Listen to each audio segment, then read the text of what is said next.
लोगों के शादी विवाह से लेके, और मेरे लिए तो उनकी स्मृति इसलिए भी बहुत महत्वपूर्ण है कि उन्हीं का दिया हुआ एक यमुना जी का न सिर्फ दिल्ली का बल्कि पूरे देश का एक यूनिक और सुंदर ब्रिज जो तैयार हुआ है, सिग्नेचर ब्रिज नाम है उसका, वो उन्हीं का दिया हुआ है 97 में जब वो मुख्यमंत्री थे और एक दुर्घटना हो गई थी।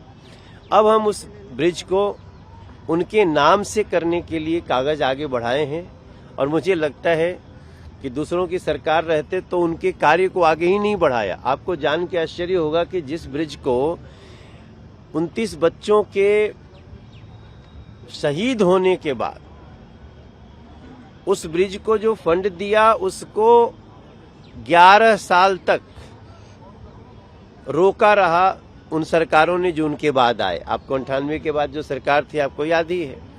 उसके बाद 49 दिन की सरकार बनी, उसने भी उसका कोई काम नहीं किया।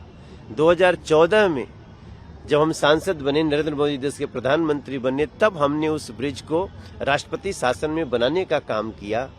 अब उसका नाम हम उनके नाम से हो जाए इसके प्रयास में लगे हुए हैं और हमें पूरा विश्वास है कि सरकार में हम ये कर लेंगे, उनको हम श्रद्धांजलि देंगे। सर, ये यहाँ पे हम खड़े हैं, यूनिवर्सिटी कब तक सर ने जैसे कि कहा था उनका सपना? जी देखिए, ये सरकार अपने नेताओं के सपनों को पूरा करने के लिए ही जानी जाती है और सबसे बड़ी बात है इस क्षेत्र की जनता की इच्छा है और वो पूरा होगा।